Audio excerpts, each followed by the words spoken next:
Salut, prieteni! Astăzi o să vă arăt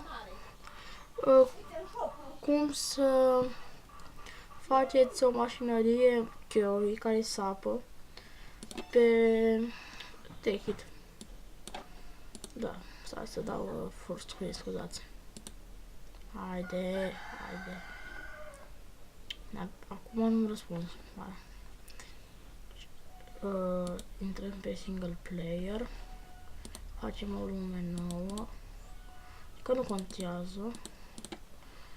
Așa. O numim cumva. Dăm create.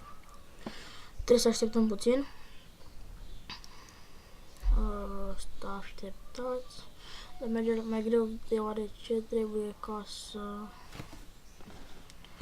Stați să văd câte frame-uri am.